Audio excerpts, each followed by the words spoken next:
Oh my word. You guys got here before I did. Now then, let's get this camera. Is that camera okay? How's the audio? Just trying to get my my laptop sorted out. Bear with me, chaps.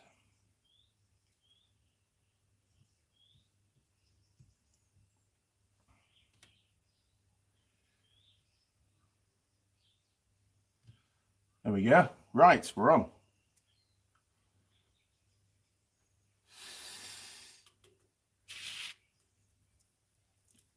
Morning, crew. Who have we got? Good morning, Simon. First on the ball this morning with the comments. Oh, man. So, where are we? Well, I've been working my ass off. Oh, morning, Al. And we've got the Dukes of the Dales. Hello, Andy. Hope you had a good week. I did. I had a very, very busy week. And what a great segue to what's been going on over the last week.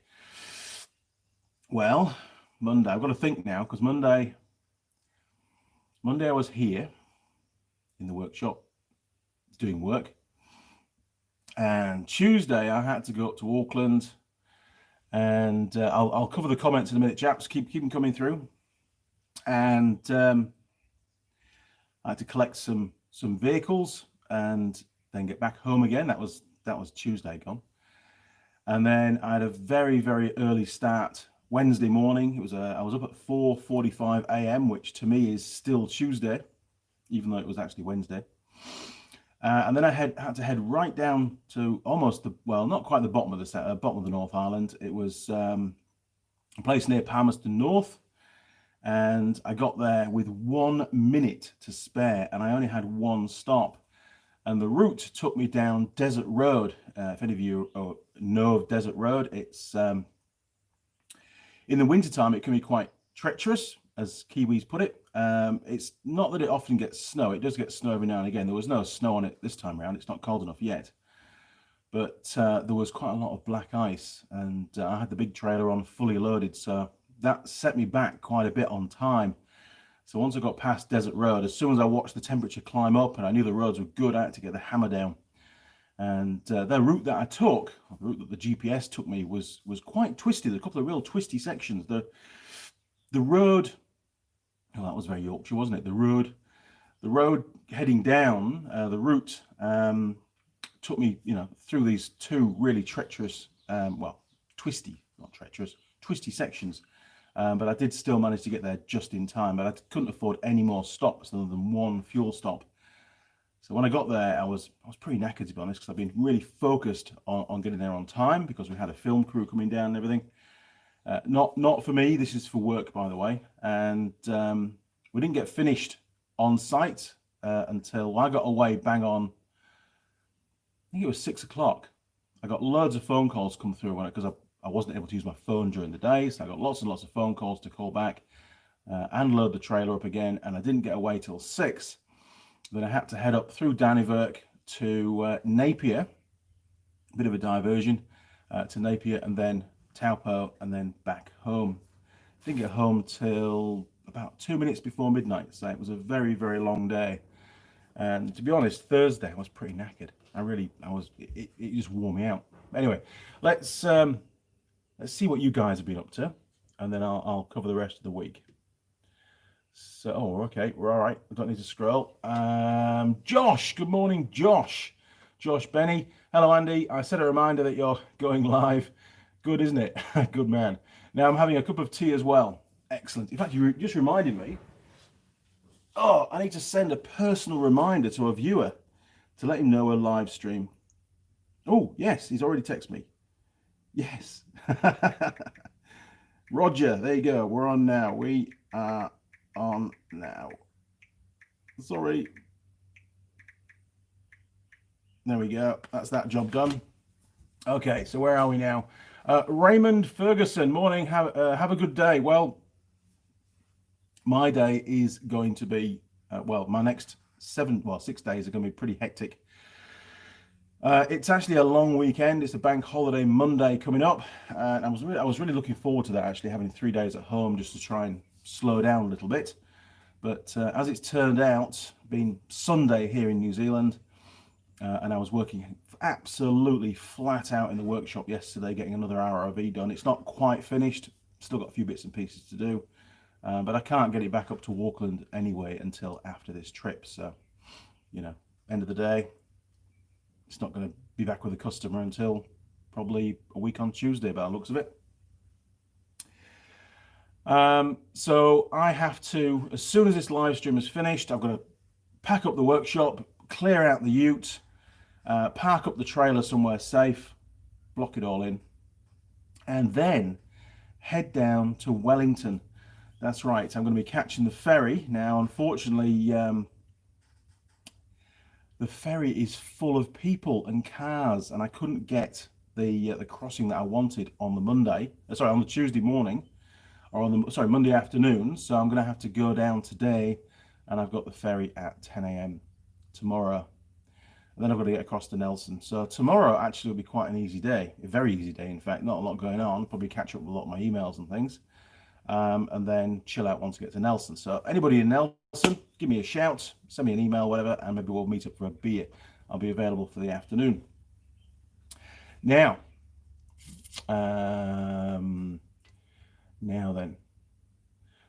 Oh, it's flowing off the top. Hang on, bear with me. I've not been quick enough. Yes, there we are. Jamie Clark, howdy. Good morning, Jamie. Hope you're all good. Sorry, this morning seems a bit all over the place at the moment. We'll settle down in a minute, I'm sure. Alan Cook, hi. Good morning, Alan. Hope you're all good. Richard Rollins, good morning. Good morning, Richard. Good to have you on board. We've got 28 viewers already, which is actually pretty good for one of my live streams. I find these quite therapeutic, actually. It's nice just to stop and have a bit of a chat with people. It's nice.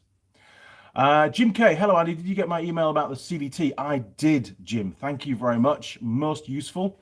Things are looking pretty good, actually. I've not done any more field testing yet, but I've done some more research, and I reckon, pretty confident, it's going to work. Simon, Andy, what flavour Walkers is it you miss the most? Cheese and onion, mate, the blue ones. Walker's crisps. Very nice. I do miss those. We used to sell them in the cabin down at the off-road centre. And, well, because they were my crisps that I was selling, I could just go and get a packet whenever I wanted, which, you know, hence the Andy Mechanic statue. George, good morning, Andy. Good morning, George. Good to have you on board, sir. Now then, where's next? Who's next? Oh, Mad Bren. Hopefully I pronounced that right, Bren.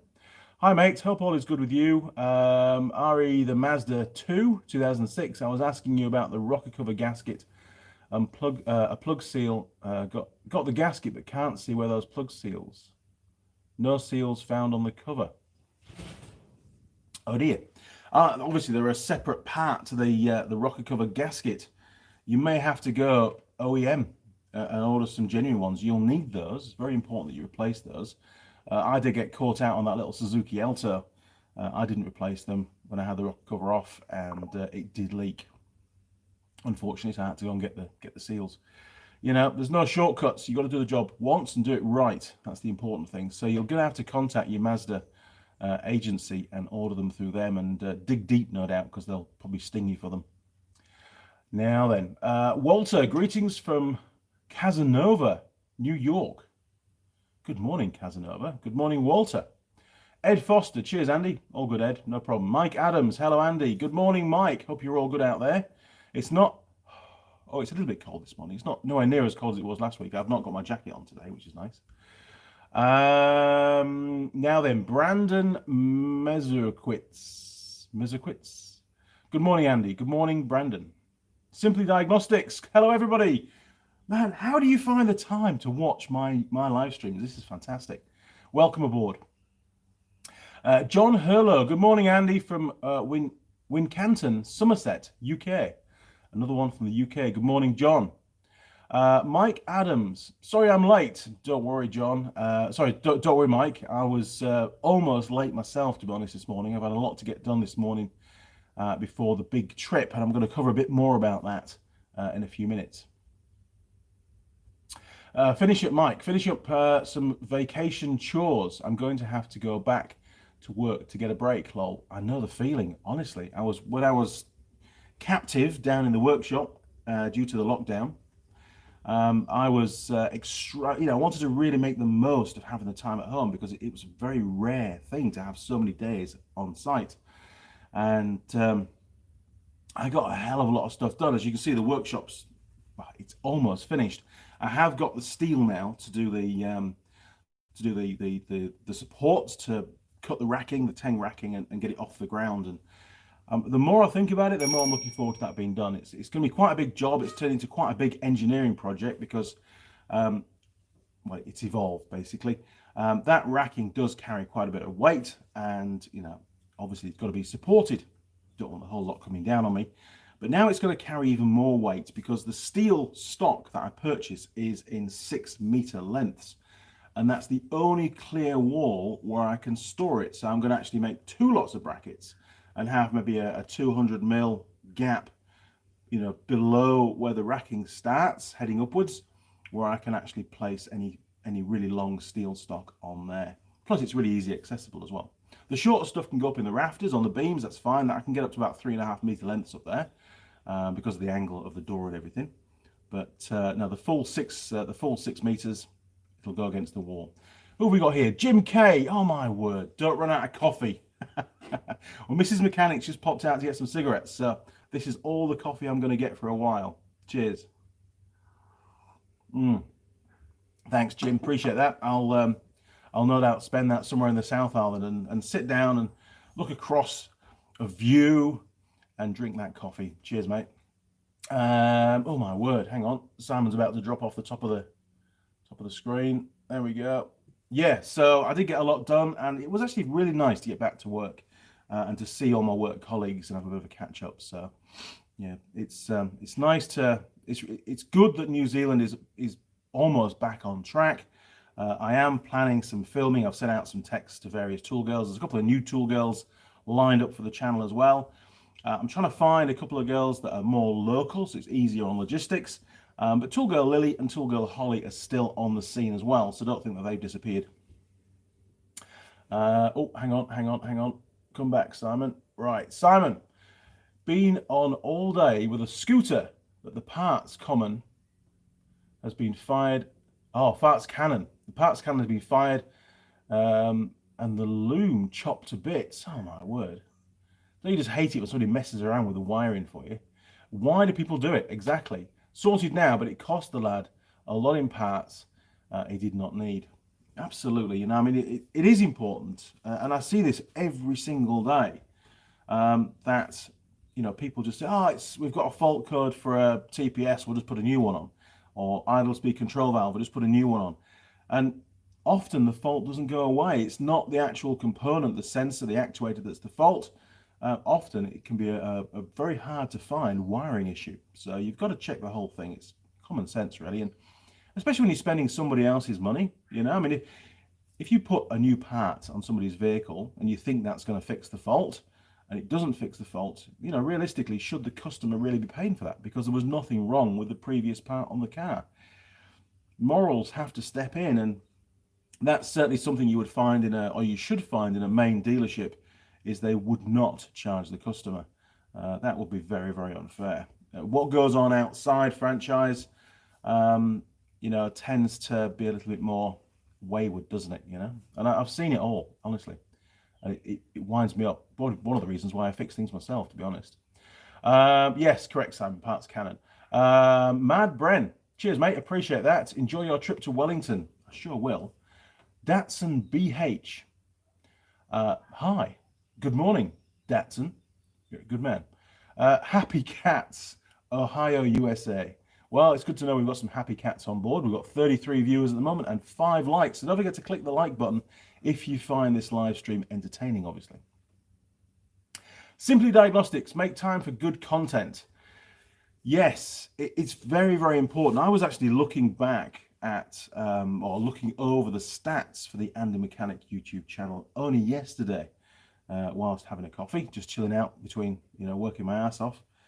And it does, it's very, very clear that some of the older videos that I made, which are far more technically based, or have technical content, leaking carb, engine autopsy, What else is there? Oh, the brake booster video.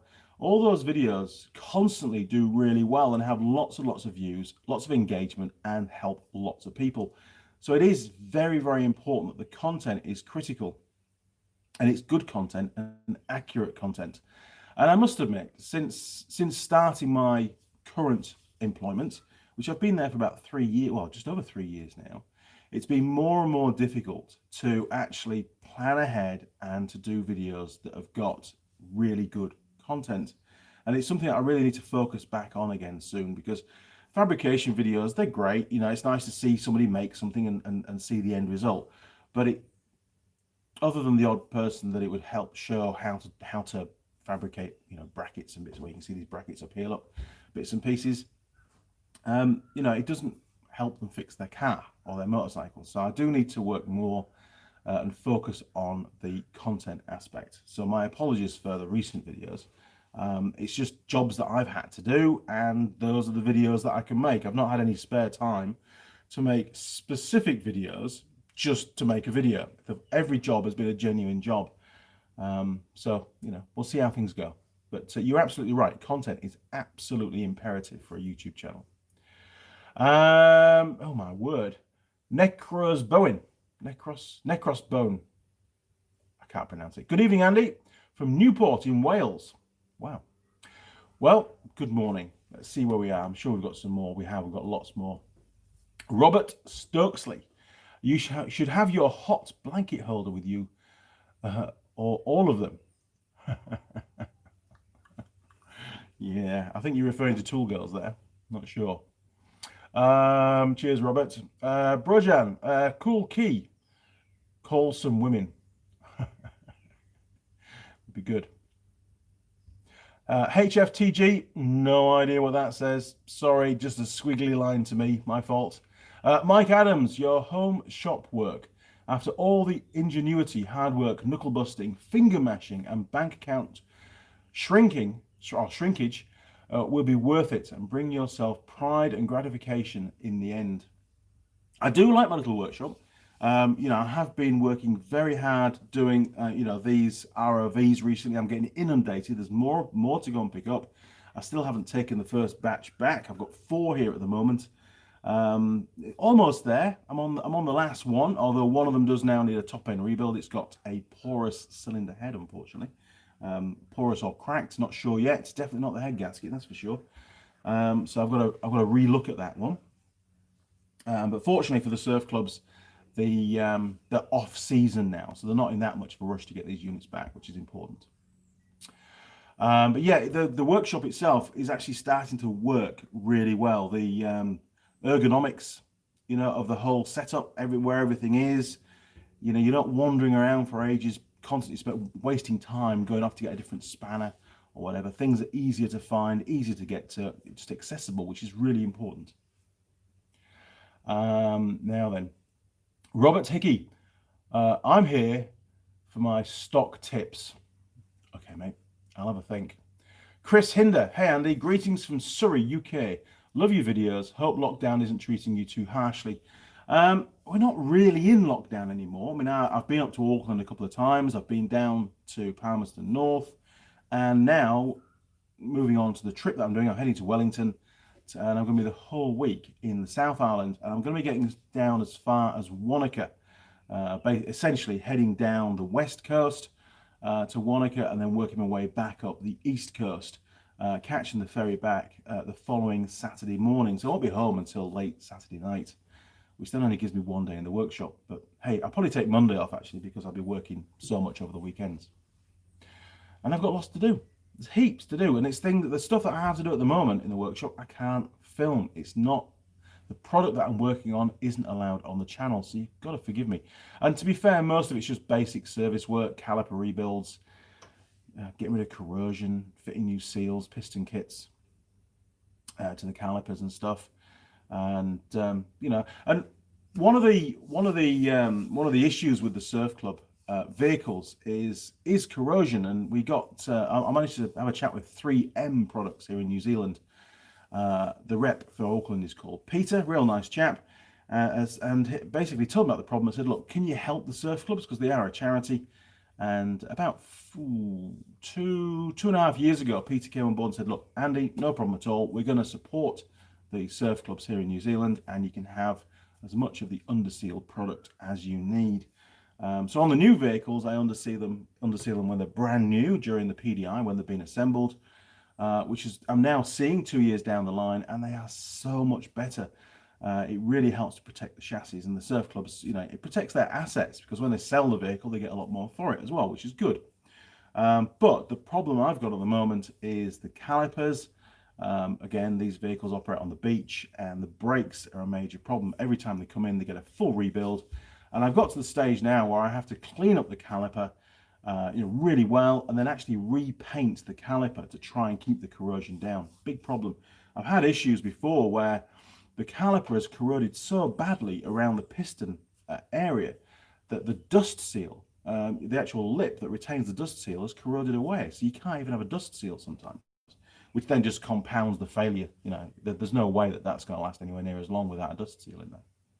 But slowly but surely, I'm coming up with different ways to tackle the problem, or the various problems, and the surf clubs do very much appreciate that. The vehicles now are in a far better condition than they were a few years ago, before I was servicing them.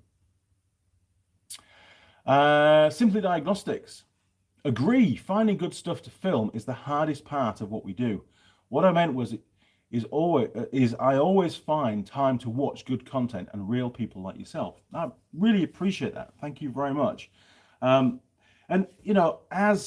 as time goes on, I mean, this channel now, it must be 4.5 years it's been going, and a lot of the basic stuff, rebuilding a caliper, your brake booster stuff, basic engine strip downs, diagnostics using the Pico, I've already covered the basic stuff. So it's almost going to be a case sometimes of revisiting that particular issue, component, whatever it is, and making a refresher video, because some of those really old videos have not had very many views. So it might just be easier just to knock out a new one and try and include a few more bits and pieces as well. So, but it all takes time, and I'm very time poor at the moment. That's the problem.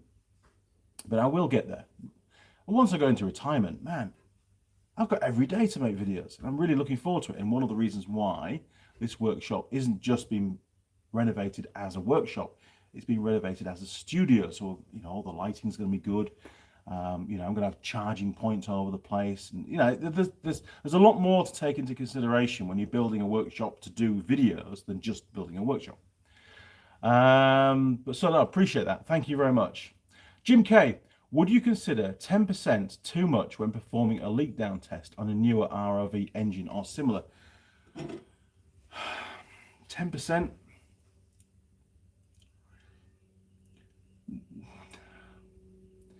No, I think you'd be all right at that, to be honest.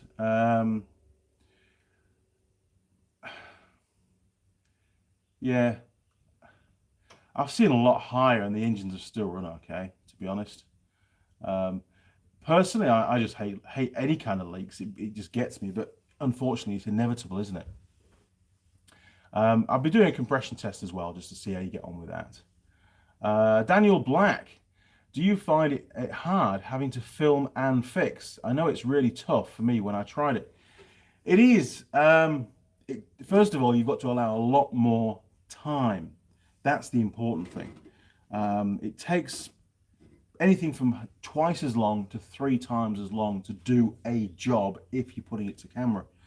A job that's maybe only a couple of hours long could end up taking you all day if you're not careful. And then you've got the editing to do. And, an hour video normally takes me maybe 2 to 3 hours to edit on average. A 20-minute video I can sometimes knock out maybe in an hour if I'm on a mission. Editing's critical as well, in my opinion, because you want to present the video, in a quality format. You don't just want to just stick it up as you filmed it.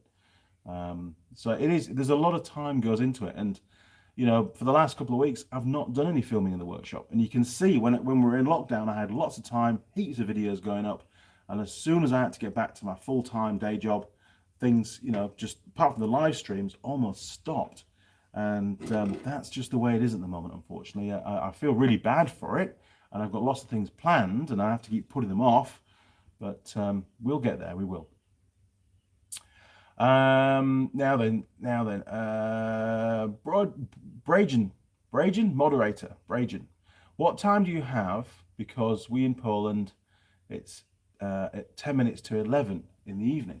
Well, here it is, according to the Forge clock, it's coming up to about 5 to 9 in the morning, and it's Sunday here, where I'm actually in the future, which is great. Now then, what else have we got? Oh, there's loads. Oh, my word. Shooter McGavin. Long-time lurker, finally got a live stream. Good man. Excellent. Good to have you on board. Mike Adams. I haven't had time to get my niece on the Briggs engine teardown yet, but I've had her with me all week on every fix, repair, and any other projects I've been catching up on around the house. This is because you're on lockdown, Mike, yeah? That's why you're at home all the time?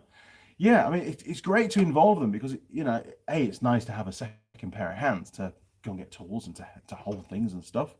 But, you know, all the time she's learning. So, you know, try not to do any shortcuts or bad habits. Otherwise, she'll pick those up as well. V. Gounder. Good day from Sydney. Enjoy your shows. Thank you very much, Mr. Gounder. I do appreciate that. Good to have you on board. Jim K. Do you install new pistons when rebuilding the brakes? Well, it depends on the quality and the condition of the piston. You know, if a bit of wet and dry, and I tend to use this stuff up here. Have a look. Have I got any left? No. Oh, there we are. Look, this will do. So usually when I'm pulling the pistons apart, the first thing I'll do is give them a bit of a wire brush. I mean, sometimes you pull them out and you can see all the rust and you think, well, there's no point in cleaning that up. I'll just put new ones in. Because at the end of the day, you've got to offset your labor cost to the price of the new parts. And I carry all those parts in stock anyway. So it's a case of make a quick decision. Am I going to try and clean it up, or will it clean up to a perfect condition, or is it going to get new ones? So I'll grab one, give it a bit of a clean with a wire brush, and take a quick look. And if they're going to be cleaned up, then a very, very ginger application of the old wet and dry. This stuff is P400. There you go. Look, and that usually just smooths off. And normally you don't have to clean the whole part of the piston. It's just the exposed part, you know, as the brakes wear, starts to corrode a little bit. And also take into account, you know, when the piston's all the way in, or it's when you've got new brake pads, where the piston sits. If it's corroded, you know, outside the caliper or where the seals run, it doesn't matter. It's only the corrosion where the seal actually runs, both the dust seal and the main seal, the critical part. The last thing you want is the corroded part going through the seals, because it won't last 5 minutes and it'll probably leak.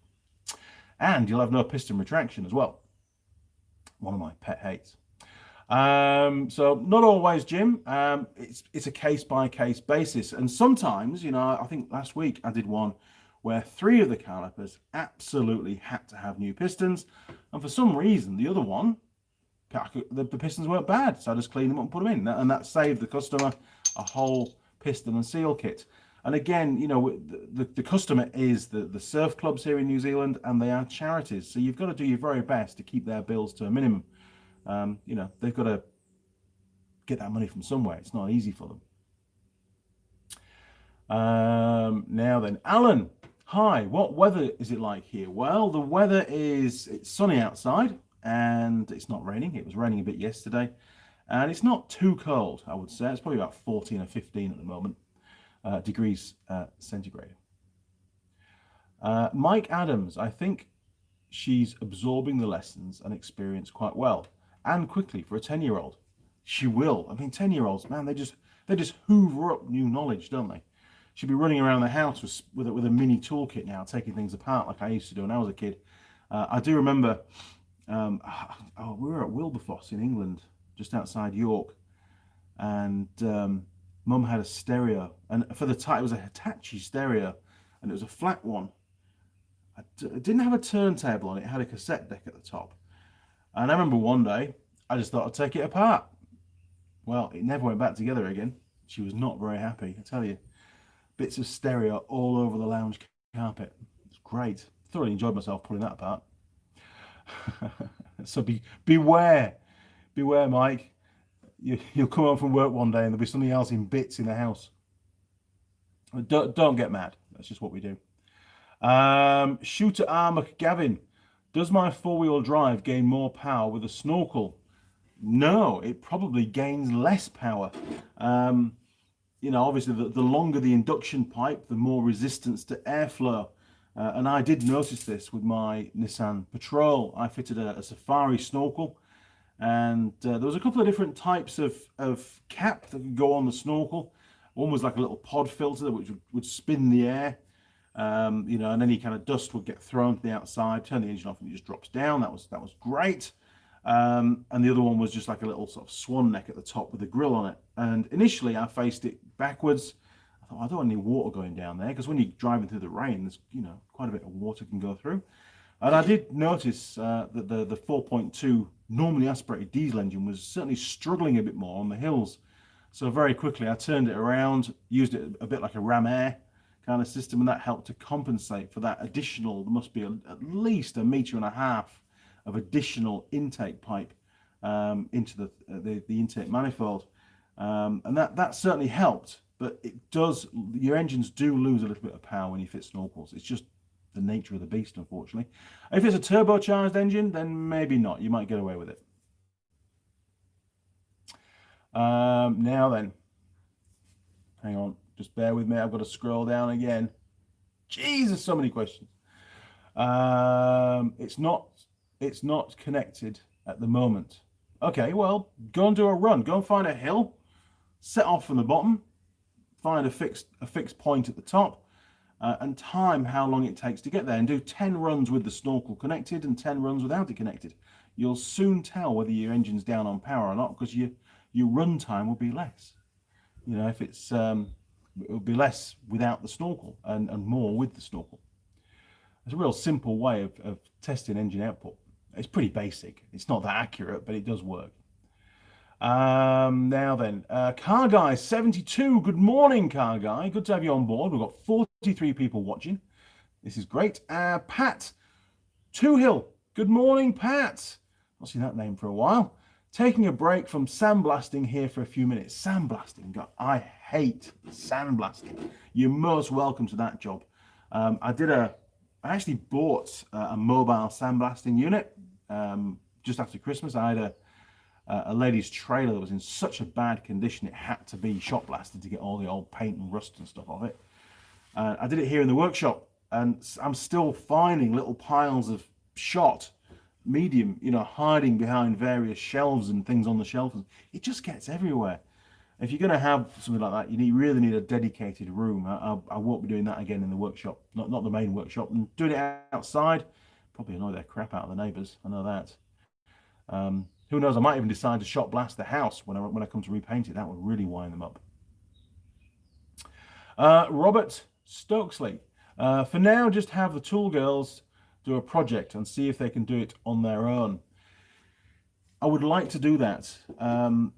What I need to sort out first is being able to get the Tool Girls down to the workshop on a regular basis. As you can tell, there's been quite a gap. I think Tool Girl Holly was the last one that was down. And that was a few months ago, it was a couple months before lockdown, I think. If we're going to do a project with a Tool Girl, which I would love to do, or maybe even all the Tool Girls can join in on the same project, and that might speed things up a little bit. But I do need to make sure that they're going to be available and can travel down here. So I was thinking the best way of doing that is maybe try and recruit a couple of new Tool Girls as well, which are a bit more local to where I am now based.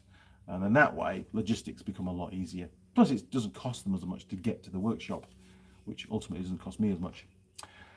So yeah, good idea. I am working on it. I've got a bike in the other shed, which is definitely the next project. It's a little Honda CTX 200 farm bike in a pretty poor state. So, and I've got a spare engine under the bench down here. So we might pull the spare, because I know the spare engine has failed. There's a fail with that. So I might do a video pulling that apart to find out what's gone wrong. And then we get an idea of what how the engine's laid out internally before we tackle the project. I need time. Time. I did notice that Colin Furs had bought himself a time machine the other day, a little DeLorean. Good on him. I really need one of those with the flux capacitor fitted, please. That would be great. Now, Jim K, I ask about the leak down because I'm fighting a running condition, trying to test for everything. COVID hasn't helped getting info. All right, Jim. So what vehicle is it? What's the make? What's the model? Tell me more about it, and I might be able to help. Tom James, how do, Andy? Been a lovely day here. Hope it's not too cold for you. Does the weather affect your filming? Only when it rains. Seriously. Well, no, that's wrong actually. If it's a really, really hot day, then my shirt will change colour and become a really dark blue because I'm sweating my ass off. Tool girls as well, you know, they're a lot less productive when it's really, really hot because you just don't have the energies to do stuff, you know. So that's sort of a human effect. From directly a filming problem is heavy rain. It's a tin roof, you know, a corrugated iron roof on the workshop at the moment. And as it has been on every workshop up until now that I've had, and of course, heavy rain, really noisy. I end up shouting at the camera. You can't really hear what's going on, and I have to just stop filming. Sometimes it's a job that I have to get finished by a certain deadline. So that video ends up just never going out on air. It never hits the channel because I never actually finished the video. I have to abort the filming side of it, which is a bit of a shame. But I am, when I come to re-roof the workshop next summer, which is probably, I don't know, 3, 4, 5 months away, then I'm going to seriously look at some kind of insulated roofing, which is going to help to damp down. I'm even considering, and you may laugh at this, I'm even considering putting some of that fake grass, you know, almost like a plasticky kind of carpet over the top, and that will dramatically reduce the noise that any kind of rain makes. What do they call it? AstroTurf, don't they? Don't know. Something like that, or some kind of matting, just to stop the noise, because it's terrible. It really is. Okay, Jim. So yeah, find me another question through and give me some more information, will you? Mike Adams, I have a question about parts. Why is it, for example, a brake master cylinder on a Cadillac is the same identical part on a Chevy pickup, but the price is 3 times higher because it's on the Cadillac? Well, that's probably because manufacturers know their customers. Pickups are generally cheap to buy and need to be cheap to run, and you know, Cadillacs, people that buy those and be, you know, a bit more affluent, and the manufacturer can get away with charging more money for it. And it's only if you know it's the same part on the two vehicles that you would realize the price difference or the price hike. That happens all the time, to be honest. It really does. You know, companies want to make as much profit as possible, and if they can get away with charging more for something, then they will. Mike Adams, I'm sure bikes can be the same way on pricing parts. Oh, probably. Yeah, I mean, you know, if you went to go and buy some fuses, for example, I know fuses is pretty well, even a new chain, you know, a new chain for a Ducati compared to maybe a Kawasaki, probably going to pay a lot more for the Ducati one. Probably just got gold links in it or something like that. It's identical chain as far as the technical specs, just looks a bit nicer, and they charge you a lot more money for it. Yeah, it's bound to happen. Alan Cook, is my stickers ready? Alan, I was thinking about that yesterday. Sorry, I just have not had chance.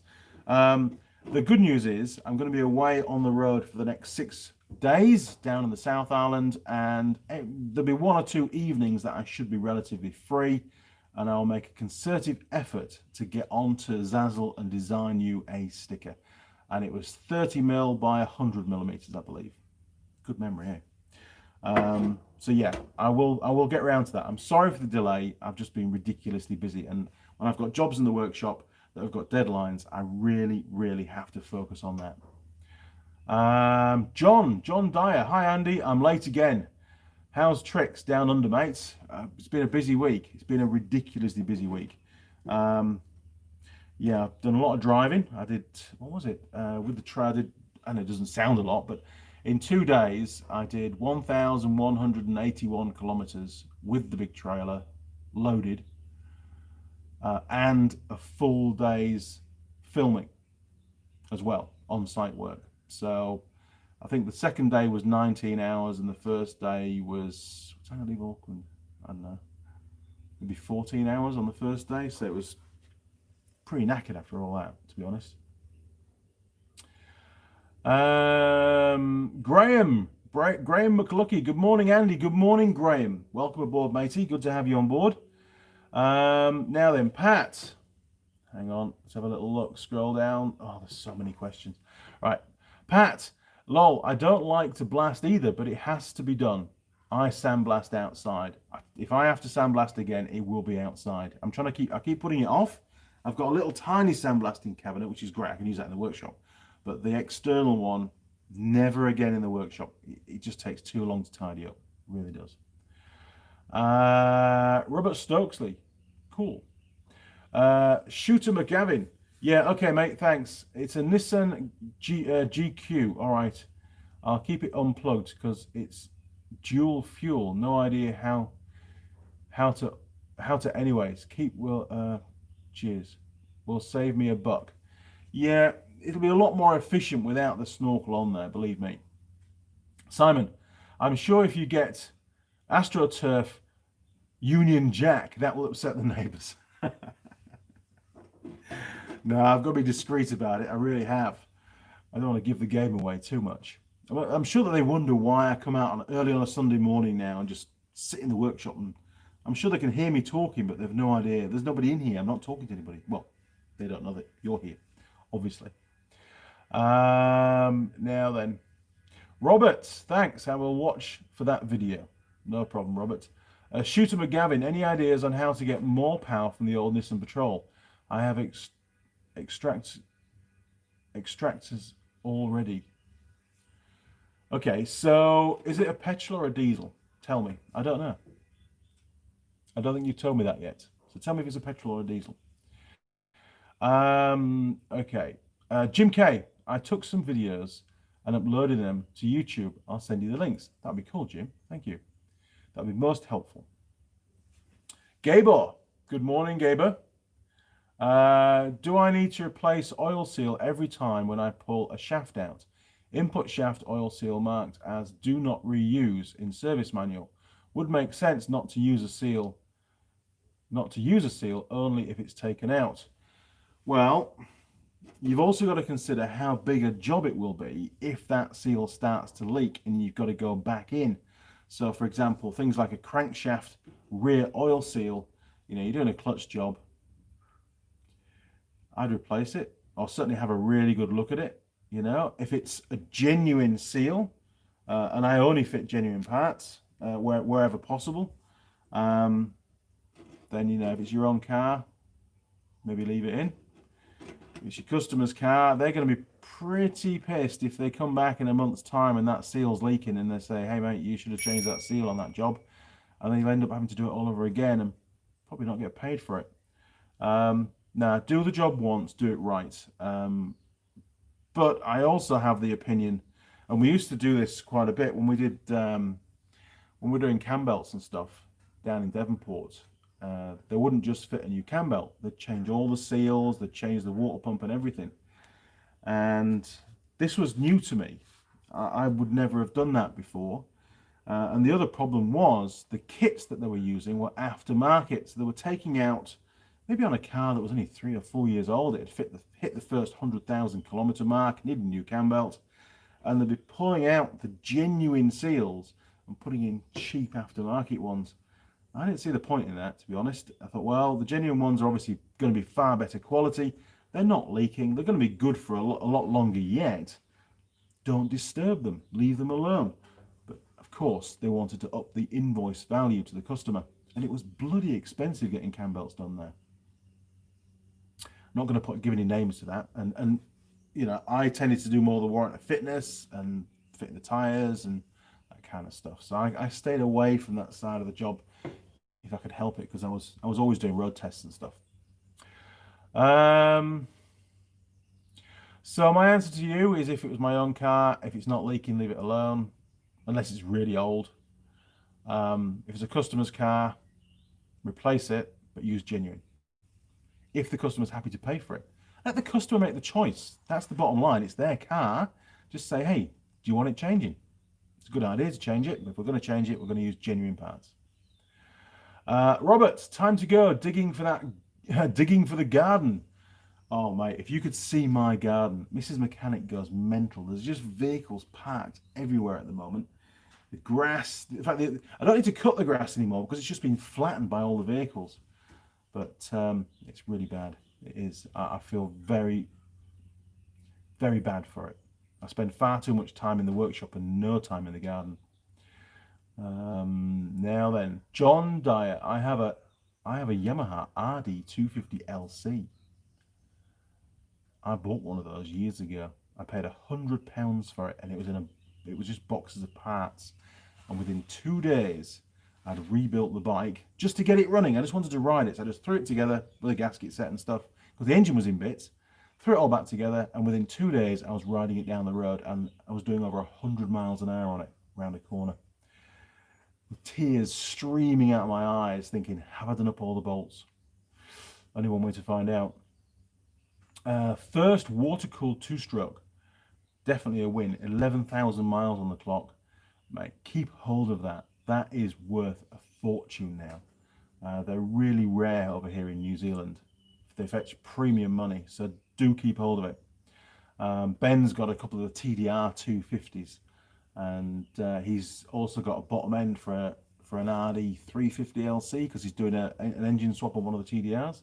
He's going to be using 421 barrels, getting rid of the power valve, and going, even though it's a two-stroke, he's going for fuel injection. You can get an aftermarket fuel injection kit out of the States for them. So he's a lot of the stuff's geared up for the Banshee quad bikes, but he's putting that into a road-going bike. It'll be an animal on the road, it really will. He's still collecting parts at the moment, so the project hasn't actually started yet. How's my coffee? It's only half gone. Shooter McGavin, dual fuel. Oh, okay, so it's what, LPG and petrol? Could be LPG and diesel. I've seen you can fit LPG to diesel as well. It was on Top Gear. I saw Mr. Clarkson testing a vehicle with it in. Okay. So you need to clarify that for us first. What's the original engine? Can't have been dual fuel from day one. So is it a petrol engine? Has it got spark plugs? Or is it a diesel engine? John, the fastest bike in Gloucestershire. I tell you what, Ben would give you a run for his money on his TDR. He sure would. They go real well though. The two-stroke smell is fantastic. I'm really, really hoping that now that they've got the emissions problem sorted out with two strokes because they can use fuel injection, I'm really hoping that some of the manufacturers start to bring back two-stroke road-going bikes because you can't beat a two-stroke. Not from a rider perspective. They are so exhilarating. There's just that sudden rush of power and the front wheel starting to climb. It's just amazing. They just want to be ridden hard all the time. They don't like going slow. The Salamander 121. Did you see any of the space launch? I didn't even know we'd gone back into space. Sorry, I've been really busy. Bob Kinney. Greetings from Jack's. Is that Florida? I think it is. Good morning, Bob. Hang on. Any luck with the air mod? Well, it's sort of been on hold for the last week. I've been just gathering. I've done the preliminary testing. I've just been gathering up the sensors and stuff that I need for the final testing. I'm going away to the South Island for a week, so that's on hold for that. Then I've got stuff to do when I get back, and then hopefully I can get back onto that project. That's the problem. I can't just focus on one task until it's completed. I end up juggling stuff all the time, but it's looking really promising. I've done some more research into airflow and ducting and so on, and I think it's going to be all right. I really do. I'm very confident with it, but I need to prove it's right. That's the important thing. Gabo, get a goat. It will sort out the grass issue. Hey, we shouldn't laugh. I've actually considered it seriously. Watch this space. Might get a shop goat and a shop dog. A Shooter McGavin, 4.2 Patrol, GQ, dual fuel. Any ideas for power that won't cost $1 million? You keep saying dual fuel, but I need to know, is it a petrol engine originally or is it a diesel engine originally? And then I can give you some advice. The only downside is they do tend to make adjustments to the engine to accommodate the LPG, which tends to be detrimental to the performance of the engine when it's running on its original fuel. So it is a compromise. This is the thing you've got to bear in mind. You know, dual fuel. It's you never get something for nothing in an engineering world. Not normally, anyway. That's what I've been told. So you know, has it got a turbo on it, for example? Turbos make quite a difference. Mike Adams, 1,181 kilometers is 734 miles. That's close to 1.5 days driving for us truck drivers, well, lorry drivers, within commercial vehicle driving regulations. That's quite a bit of windshield time. Unfortunately, the second day I was supposed to finish on site and go straight home. But unfortunately, the plans changed, and I had an extra couple of drops to do on the journey, and that's what really pushed that second day to the high Ks, unfortunately. But got it done. Everybody was happy. Solved a problem. You know, that's what I do, isn't it? John, I bought it new in 1982. Wow, that's cool. Never sell it. Got to keep that. Sorry, original is a petrol. Okay, so it's a petrol engine and you want more power. Well, I think you're only going to get more power when it's running on petrol. I remember we used to have some old Range Rovers and stuff coming onto the site, the V8s, and when they switched to LPG, there was a significant drop in power output. So if you want the power, you've got to stick with the petrol. I did own a 4.2 straight 6 petrol. We called it a GR in the UK. I think the GQ is the same with the coil springs. And that was the Australian spec. I can't remember the actual format, but the guy that owned it used to come to the off-road site on a regular basis. You know, every year be there. And he said, look, it's an Australian spec. This thing produces 300 brake horsepower, which I don't know whether he was pulling my leg or not. But I tell you now, that thing, it was a long wheelbase and it went really well. It went a lot better than the UK ones. But, you know, more fuel to get more power. Obviously, it was a really thirsty beast. I think it was even an auto. So, was ours a turbo? I don't think ours was turbocharged, the one that I had. Mine wasn't the 300 brake horsepower version. Mine was the standard version, the UK's version. I don't think it was. It had an auto on it as well. I don't think it was a turbo. I'm sure it wasn't turboed. So maybe you could look into getting a turbocharger fitted, but you'd have to go for a low pressure turbo. Otherwise, you'll need to be changing pistons and all sorts of stuff, and you won't want to be doing that. It should go pretty well though for a 4.2 petrol. You know, is it a long wheelbase or a short wheelbase?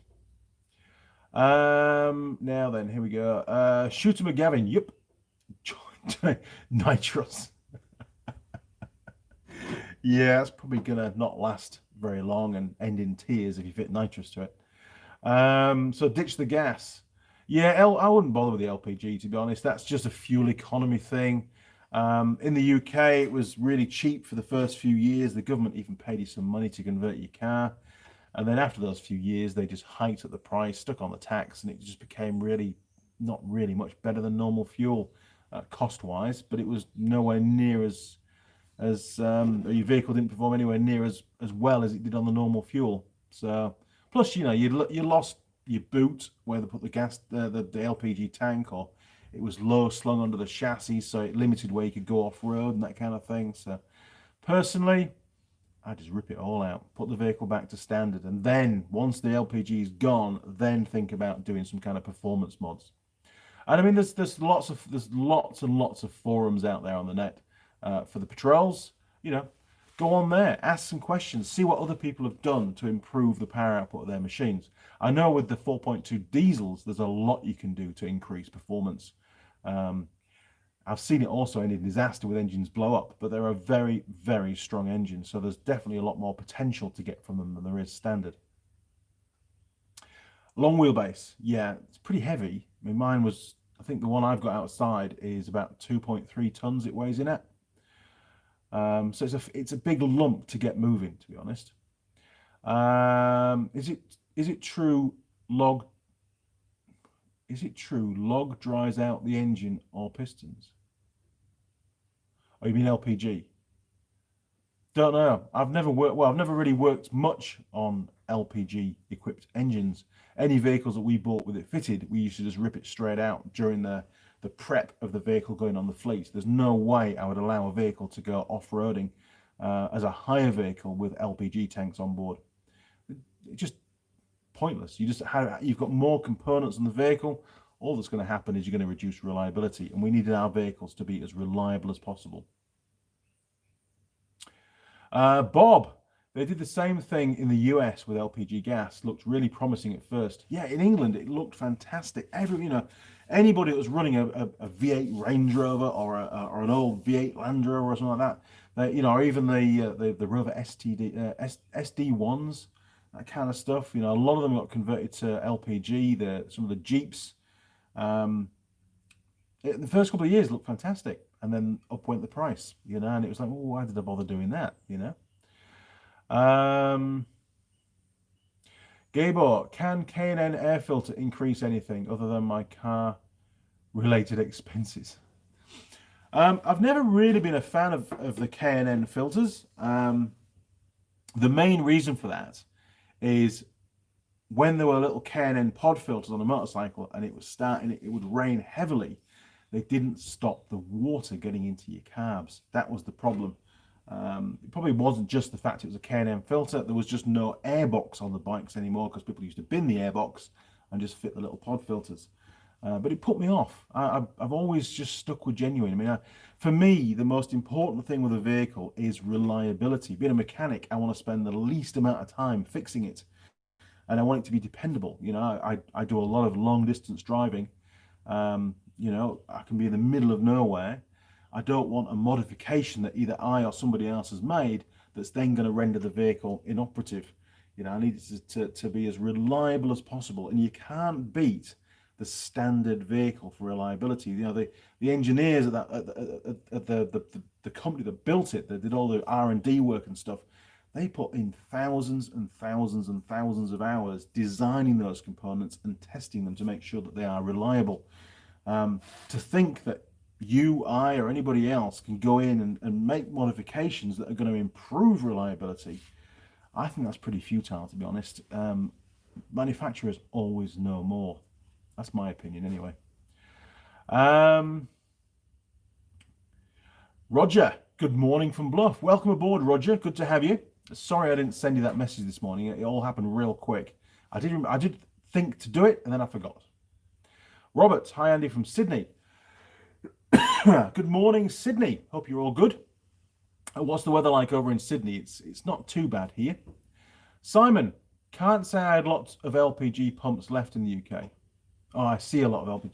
No, it's probably getting phased out. I think most people are just thinking, well, it's just not worth the hassle for the nominal saving, if there is any. Besides, things, the new common or the new exciting fuel is batteries, isn't it? Electric. All your Teslas and stuff out there, which are pretty impressive, to be honest. I think they've done a great job given the technology available, but ultimately, I think the hydrogen fuel cell is the answer. The range still isn't fantastic. Plus, you're carrying a hell of a lot of weight around with those battery packs. Shooter McGavin. Yeah, if you want to go off-road in Australia, it's hard to find LPG unless you have long-range petrol tank.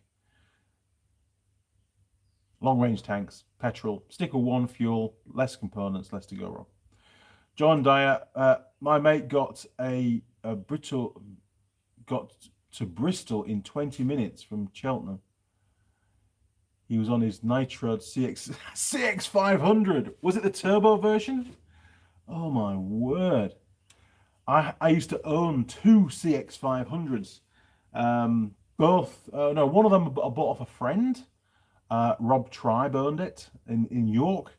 And that went straight onto my motorcycle hire fleet that I had when I was at college. That's how I funded my college. And I had a fleet of motorcycles that I bought over time and used to hire them out to people that didn't have motorcycles that wanted to learn how to ride, or, you know, rent a bigger bike if they're going on a long trip. Unfortunately, one of them, I can't remember which one died first, but one of the bikes was involved in a very serious road accident where it ended up hitting a truck head on. Now, for the life of me, I can't remember if the rider was killed or just injured, or if he got away with it. Maybe he just jumped off the bike. I just can't remember. But then only a week later, the second bike was involved in a crash as well. They'd been on the fleet for a couple of years, and then within the space of 1 week, both of them got written off, which is a bit of a shame. They were strange bikes, not to everybody's taste. You know, it was like an opposed V-twin, you know, where you give it a rev, a bit like a Motor Guzzi, you know, where you give it a rev and the bike shakes from side to side. They, in standard format, they weren't particularly quick. They were very, very popular with the dispatch riders in the UK, especially around London area, and they would do millions of miles. The only Achilles heel that I could remember, there were two actually. One was the stators used to fail on them, and the other was the crank would fail.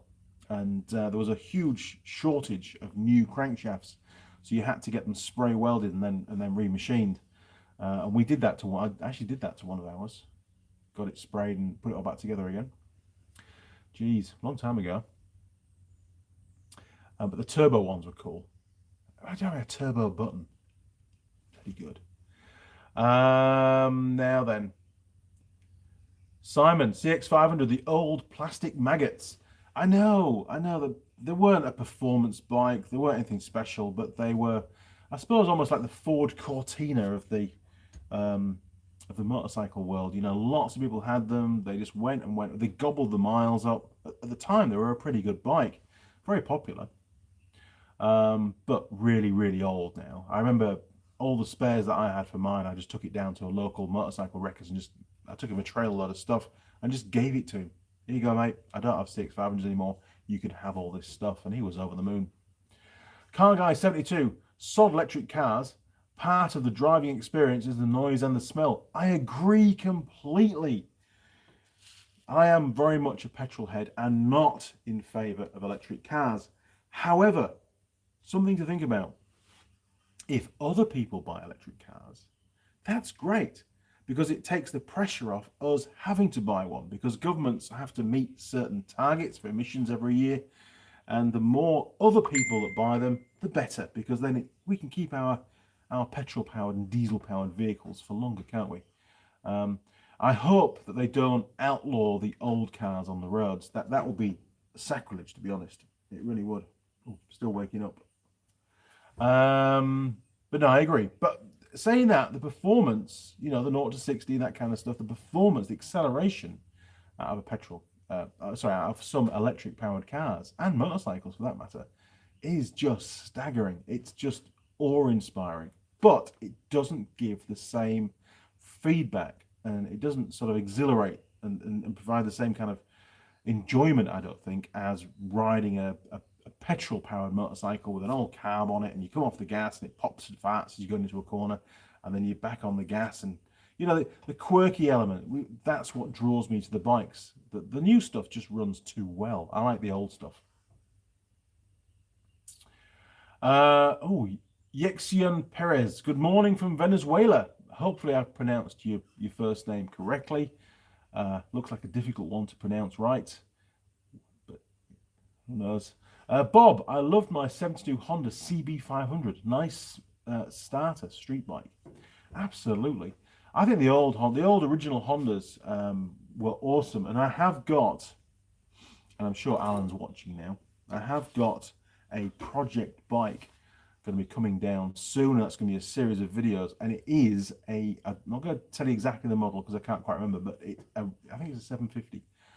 It is a really old, classic Honda, and it's pretty rare, and we've got to do the first job is to get it up and running, and the second job is to completely strip it and restore it. So there's going to be Alan's given me a year to do it. It's probably going to end up being 2 years. No, my luck, especially the way time is at the moment. But we'll do what we can, and it should be really interesting to get that thing fired up. Alan supplied the other bike, the 6-cylinder one. Was it CB? Was it a CBX 1000?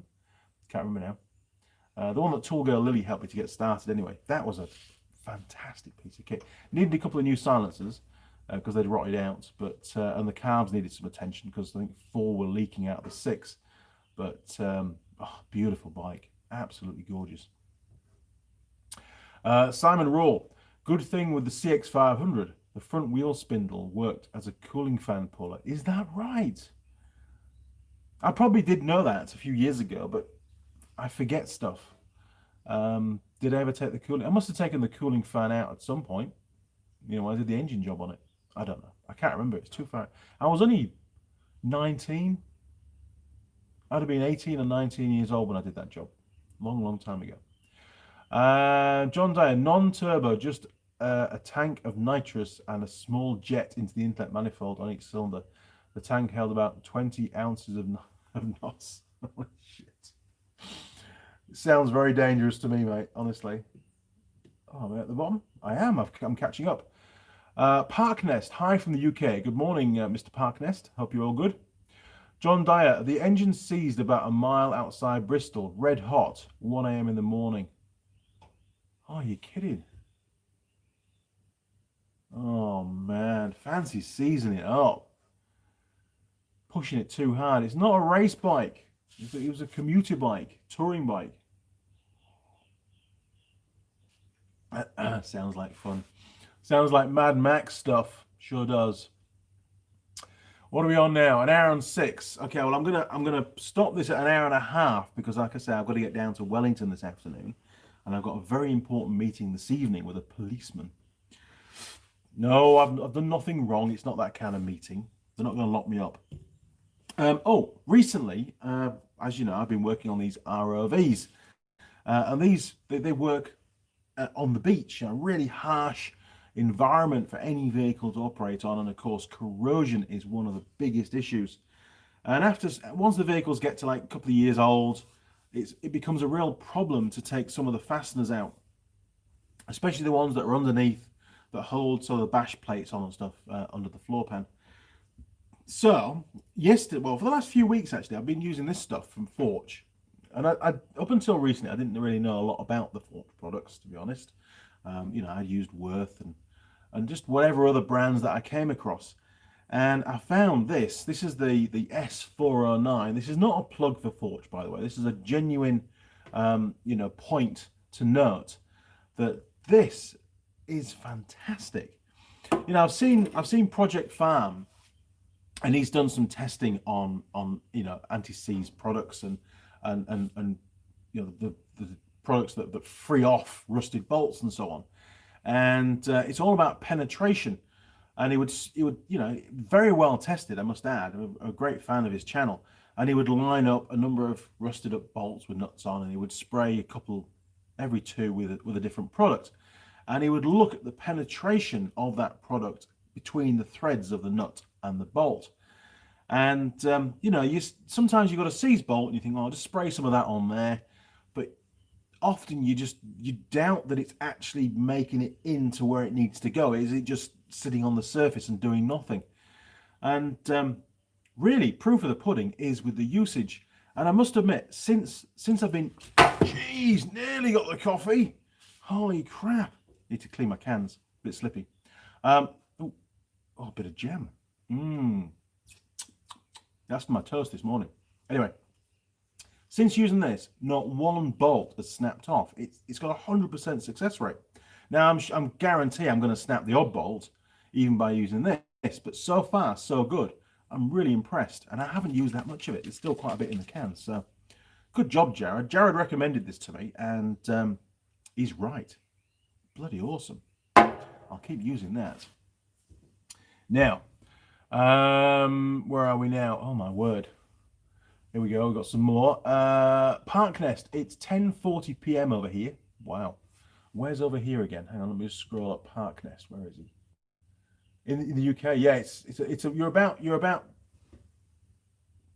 Oh, so you're 13 hours out. It's 9, 13 or 11.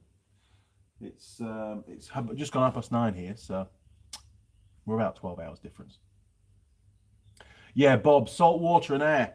It's terrible. It really is probably one of the harshest working environments that any vehicle can operate in. It's really bad, and they have to wash the vehicles down on a regular basis. But using that 3M underseal has definitely taken the pressure off the main chassis corrosion. It's really good stuff. Very happy with it. Drew Dastardly, Andy, I know there are no barbers or hairdressers, but surely you can use a beard trimmer. I know. I've been holding out. Barber John, if he's watching, Barber John was supposed to come down last Sunday, but he had to cancel. And he says, oh, Andy, don't worry, I can come down in 3 weeks. So on June the 14th, which is a Sunday, Barber John is going to come down and he's going to give me a haircut, because this shouldn't be here. This isn't normal. He's going to come down and he's going to give me a haircut and he's going to give me a beard trim. And if I do it in advance, it sort of spoils the video, because we're going to do a video. There's a Tool Girl coming down, might be a new one, don't know yet. And we're going to have some whiskey, and Barber John in the workshop is going to give me a trim. That's the plan. And then once we've done that, then we'll have a barbecue and bits and pieces. And it'll probably happen after my live stream goes out. And then I'll look handsome again, rather than just scruffy, like I've just come down from a mountain or something. But I'm fully aware, and I do need to have a shave, and I'm holding off. I mean, I have been trimming it a little bit, because, it would be out here by now, and I can't cope with that. Now then. Yes, so thanks, Drew. Appreciate that. I will get there. I'm holding out. Mike Adams, electric power is great performance-wise in cars and on bikes, but still not as efficient. And the sound of a well-tuned V8 or motorbike gets a gearhead's heart pumping like a great song. It does.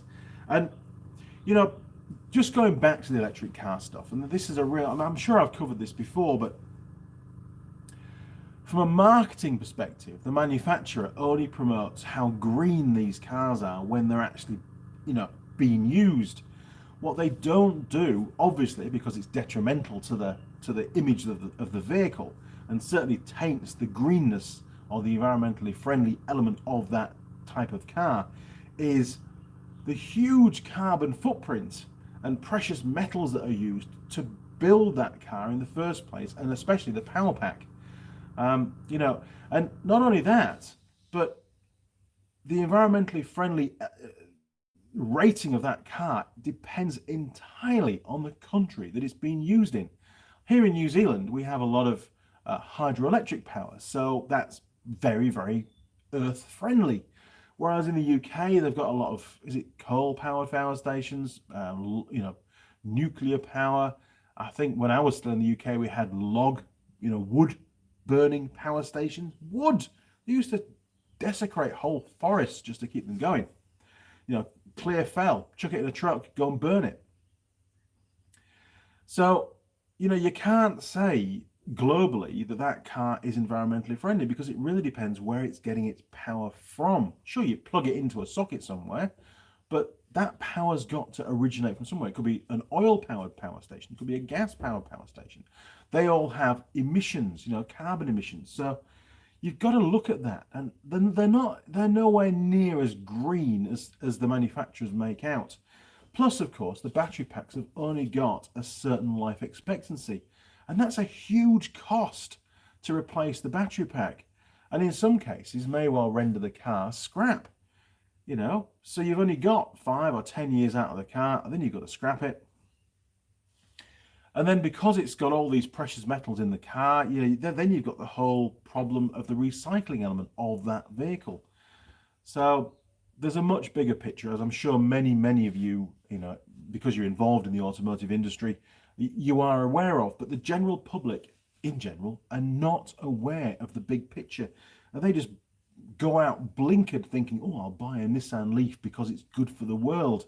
It's not necessarily the case. You've got to look at where you live, look at where your power came from, and please look at the overall running costs over a long period of time, not just next week. Otherwise, it'll bite you. It really will. Anyway, that's my rant over on electric cars. Richard Acton. Hello from Wellington. I was going to say I'm going to Wellington, but not that Wellington. Wellington in Somerset. I've not been there.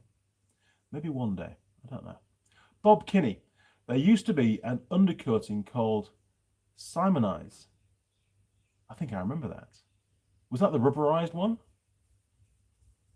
I do recognise that name. I must have been only a kid when it was around though. Car Guy 72. I own a 66 XP Falcon with a worked 250 2-valve 2V coupled with a Supra 5-speed gearbox. I have no power steering and no driver assist driving. It's just pure man and machine experience. Well, that's what you want, isn't it? That's what it's all about. And that's one of the reasons why I like the old bikes, because they're just grassroots stuff. You know, you get on, you feel all the vibrations. I mean, I sometimes hear people complaining, you know, they go and buy, you know, a single cylinder, say a super motard or a big trail bike, and it's a 650cc single. And they say, hey, Andy, it vibrates. My fingers get tingly when I'm riding it. It's like, get over it, mate. It's a big single. That's how they are. If you go back and go and get on a bike from the 60s or 70s and then get back on yours is a marked improvement. But people seem to think that some motorcycles should be as comfortable, as smooth as their car is. It's never going to be the case. And why would you want it? You want something that's different. You want an experience when you're riding it. And, you know, getting off after 2 hours and your arse is as numb as bugger in, you can hardly walk, you know, but you've got this huge grin across your face. That's what it's all about. That's the character of the bike. Don't try and improve it, for God's sake. Bob Kinney, I would still love to try the Tesla. I was down at the ASB showground in Auckland a couple of years ago, and there is a video on this actually. I stuck I think I did it on my GoPro, I just did it on my phone. I think I did it on my phone. And there was a display team there from Tesla.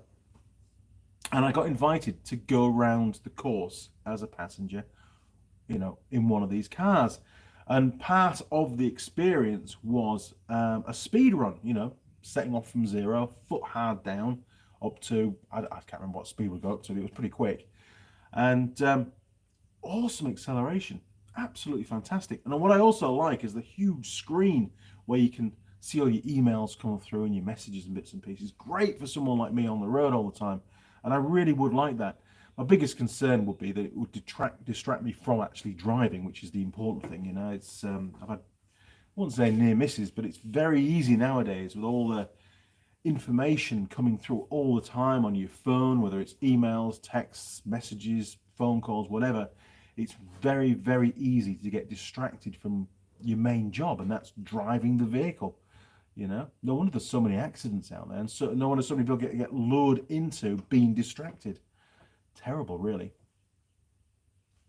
I think we've run out of questions. Have I answered them all? Oh no, no. Right. I would love to try the Tesla motorcycle prototype. Sorry, Bob, I didn't read the whole thing.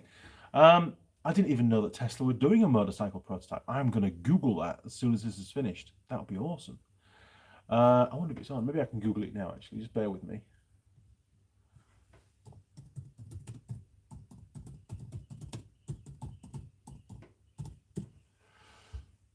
Oh, wow. Look at that.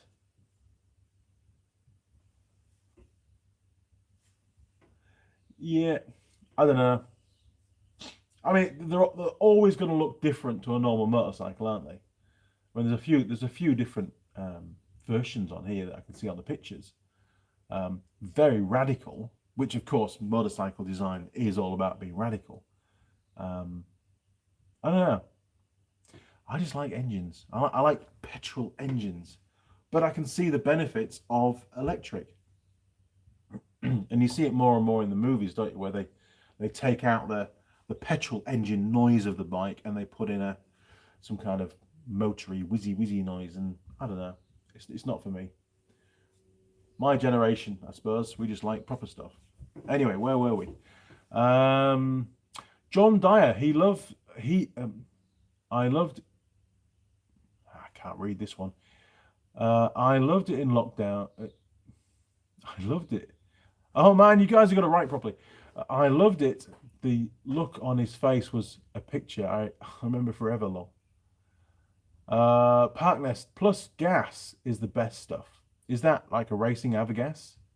Is that what it is? I think they call it avgas over here in New Zealand. Parknest WD-40 is barely better than nothing.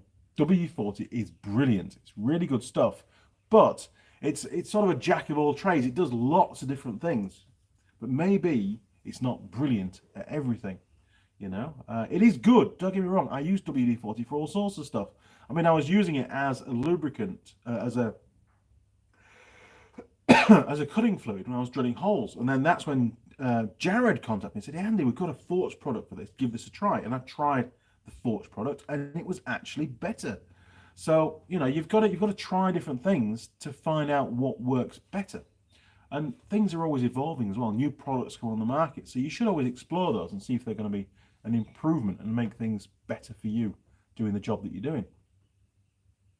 But if you need to keep one can in your car, WD-40 is pretty good. Gaber, can I use grease on bolts? Does it have an impact on applying the correct torque? Of course it does, yes. If you put, you know, any kind of lubricant between the bolt head and the surface, whether you've got a washer there or not, if you've got grease or engine oil on the threads, it all makes a difference. It's going to reduce the friction, which means that when you apply the specific torque to that bolt, it will actually provide a higher clamping force. So be specific. If you're doing engine rebuilds and stuff, it's important that you follow what the manufacturer says in the manual and the torque setting that the manufacturer gives you. Otherwise, you're bound to be out. Very important. Simon, Mike Adams, the smell of a two-stroke. I can smell it right now. It's nice when Ben comes down his TDR because, of course, two-stroke. And those things do smoke, big time. John, Eric O's area is the worst on vehicles. Salt sprayed on the roads all year. Cars only live for 10 years before they're scrapped.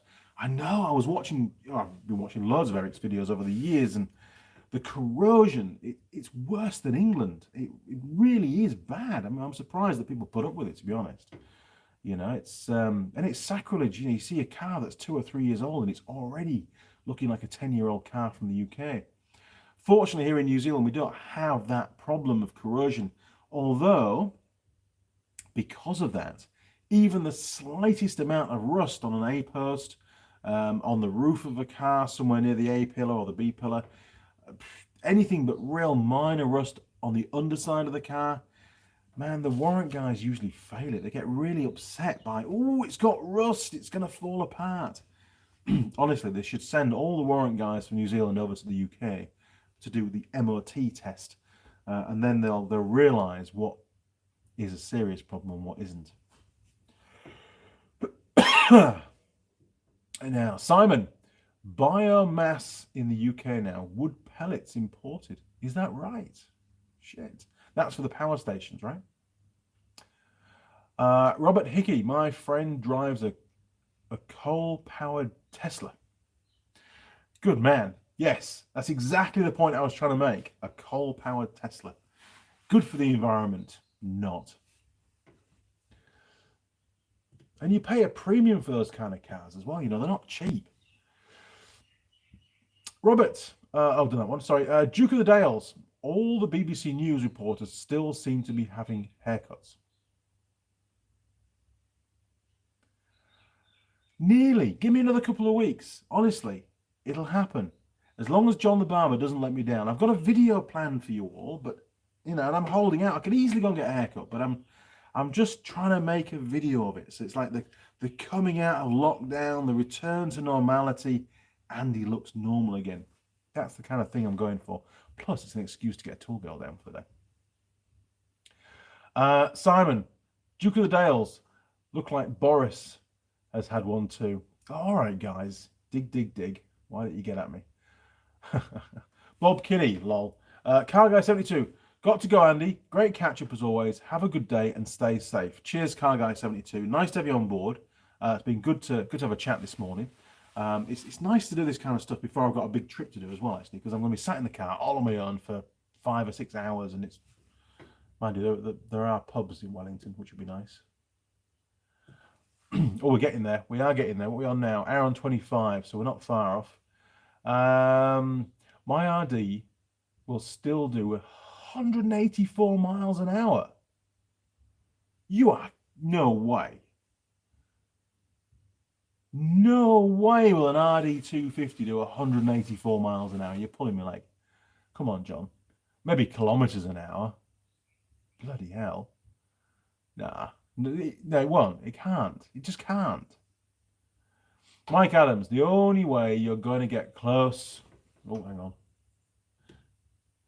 The only way you're going to get close to the running smoothness of a luxury car in a bike is to buy a Honda Goldwing or equivalent. Correct. Unfortunately, some people that maybe have gone from a multi-cylinder and be an inline four-cylinder motorcycle, but oh, I'll get a trail bike. And they go and buy a trail bike, and within a few weeks, they go, oh, I don't like it. It's too vibrating, and my fingers tingle. Maybe you should have test ridden it before you bought it, you know. They're a different kind of bike. That's just the way they are. Ride an old XT500, for Christ's sake. You know, that's they're good fun, but they're different, you know. Anyway, Bob Kinney. I believe it's still on the drawing board stroke concept. Yeah, it does look very concepty to me, but you know what Elon Musk is like. He's probably going to make it work. Ford Escort GTI Estate. Hello, Andy. It's Ash, the Yorkshire lad. Hope you're okay. And how is lockdown doing? I've been working on my Escort Estate on and off this week with the nice weather. Oh, good man. It's nice to be able to have a bit of time to do stuff. My free time, my time at home to do my own things, has unfortunately come to an end. We're not in lockdown anymore. There's still some restrictions in New Zealand. You've got to be careful. But as of yesterday, we hadn't had any new cases for 8 days. And I think there was only one person that was still in hospital over it. I'm going from memory. It could be slightly wrong. So things are looking really, really good here in New Zealand. I'm sure that our borders will stay closed for many, many more months to come. You know, we won't want to have the potential of bringing the disease or the virus back into New Zealand. So, you know, traveling abroad isn't going to happen for us, but I can live without that. It's not a problem. But yeah, it's not too bad. But I am working hard again now. I've got lots going on. In fact, busier than ever because we're trying to play catch up. That's the problem.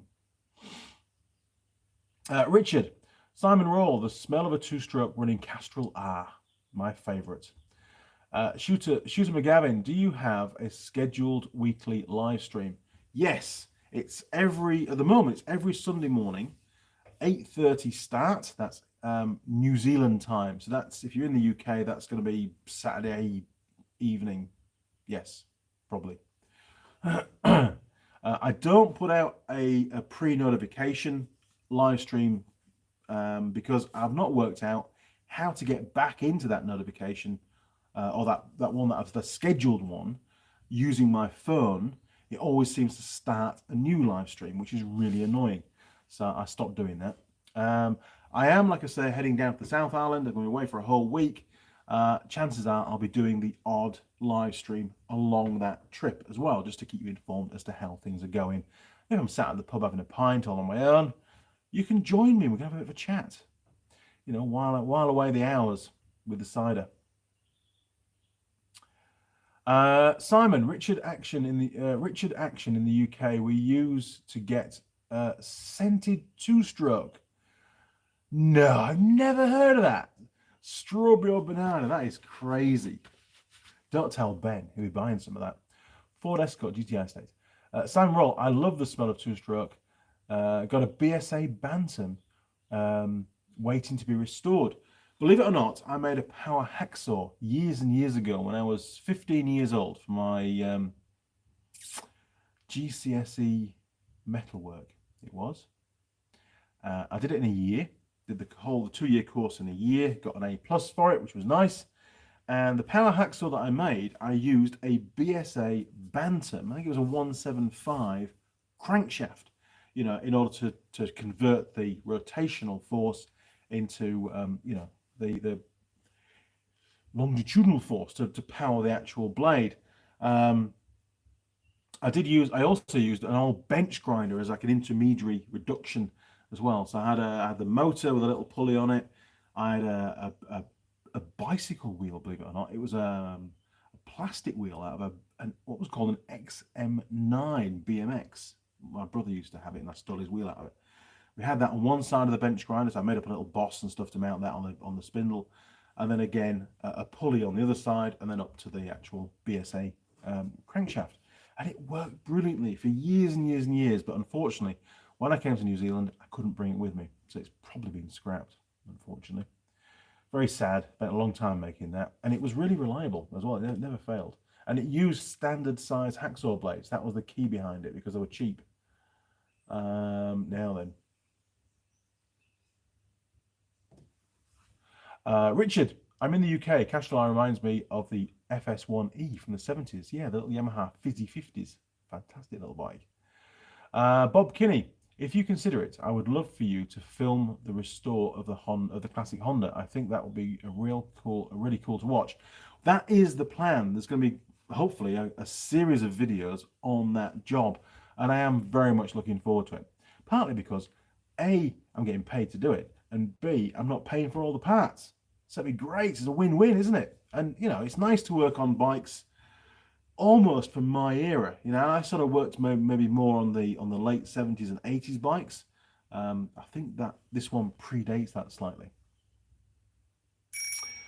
So yes, definitely going to happen.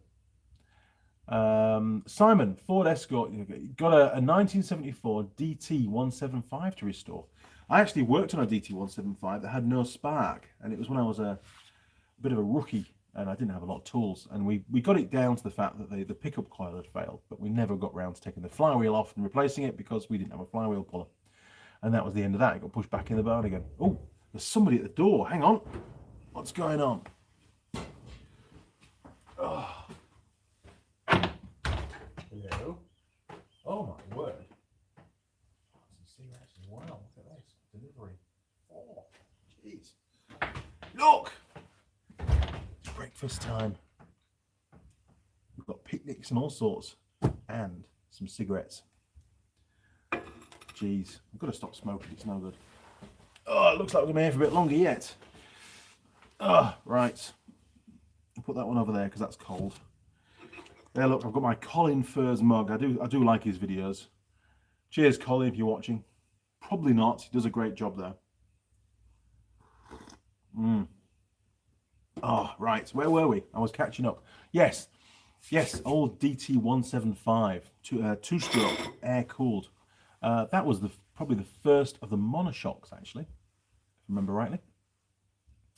Graham McLucky, you almost look like you have a mullet. Yes, I think we can probably call it a mullet at the moment. Normally I have grade 1 shaved up the back, and it's not that anymore, is it? That's for sure. Gabo, haircut and whiskey do not mix well. Keep your eyebrows covered. Yeah, Barber John has a very strange sense of humour, so I don't know what's going to happen. He may even give the tool girl the pair of scissors for a bit. It could all go tragically wrong.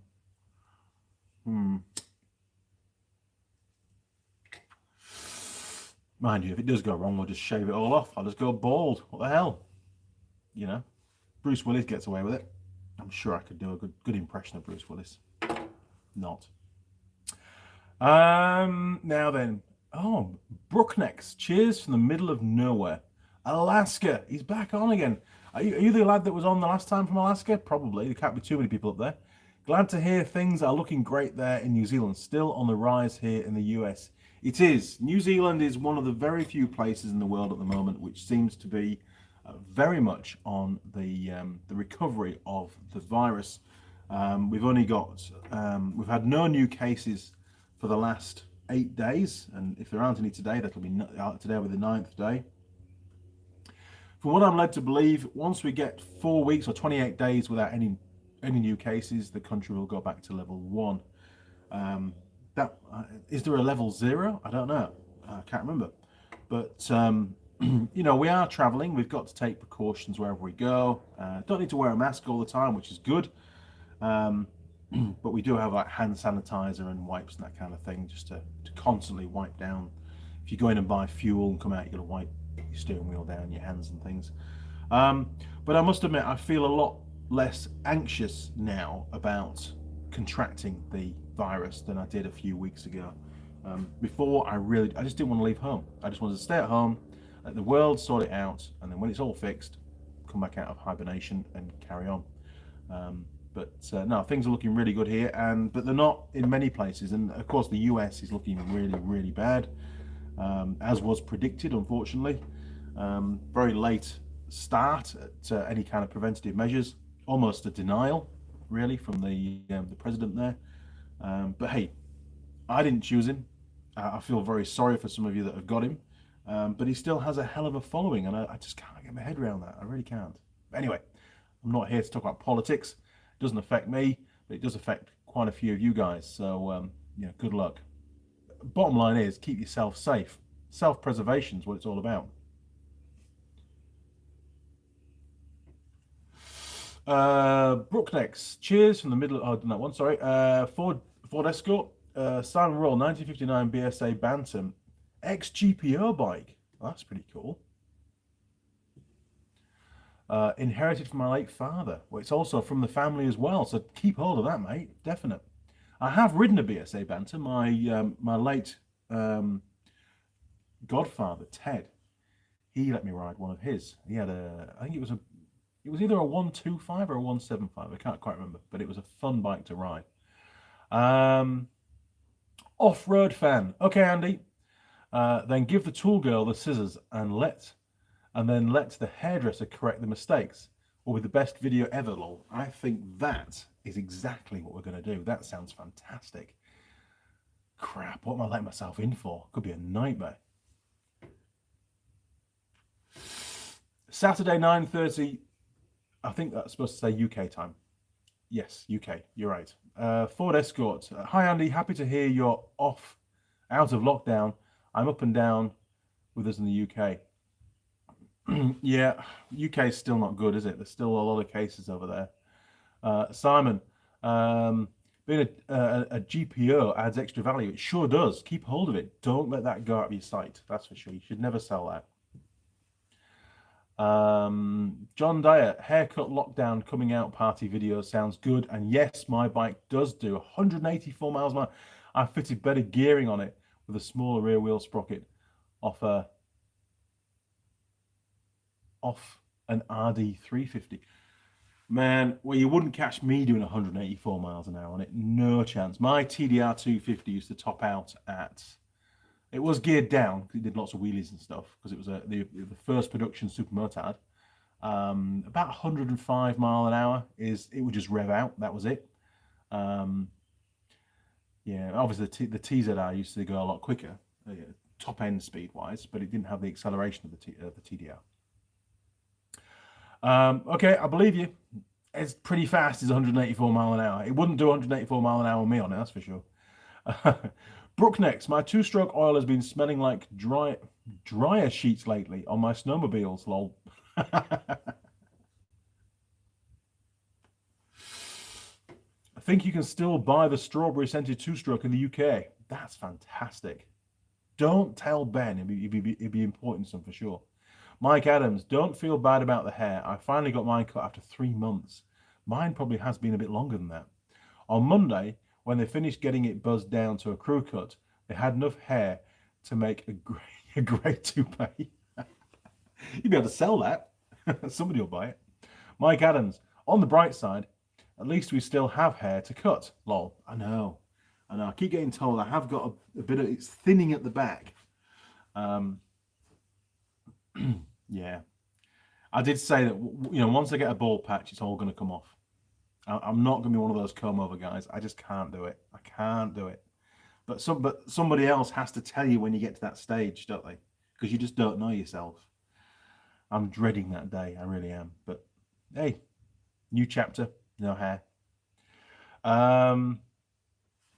Ford Escort. Oh my word. Andy, I will send you some pics of my BSA Bantam on Instagram. Yes, please do. I'd be really interested to see that. Mike Adams, Gabo Stewart's, it depends on who's drinking the whiskey, lol. Yes, Tool Girl will be serving the whiskey, although it could be quite good fun to get her a bit tipsy too. Yeah, I have plans. Could make the rest of the filming interesting for the rest of the day, couldn't it? Simon, Andy, tell Ben Rock Oil still makes strawberry tooth. He watches these live streams sometimes as well. I bet he's found out already. He'll be Googling it right now. John, 'tis still lockdown. Well, I'm sorry to hear that. It's I couldn't imagine still being in lockdown in New Zealand. I'd have run out of materials. I'd have run out of stuff to do. I'd be sat watching telly and making videos probably. Brooknex, New Zealand is fantastic leadership to bring everyone together to combat the virus. My hat's off to your leaders. Jacinda Ardern has done a fantastic job. She really has. Even though she was being pushed and pulled in different directions, she stayed the course. And I think we've also been very lucky. Things could have gone very differently. And not everybody has pulled together in this country. There have been a fair few rogues around that just didn't give a shit, to be honest. And fortunately, that percentage wasn't too high to cause a problem, but not everybody's ever going to follow or toe the line, so to speak. Choppers Rule 1. Good day, mate. How's it going?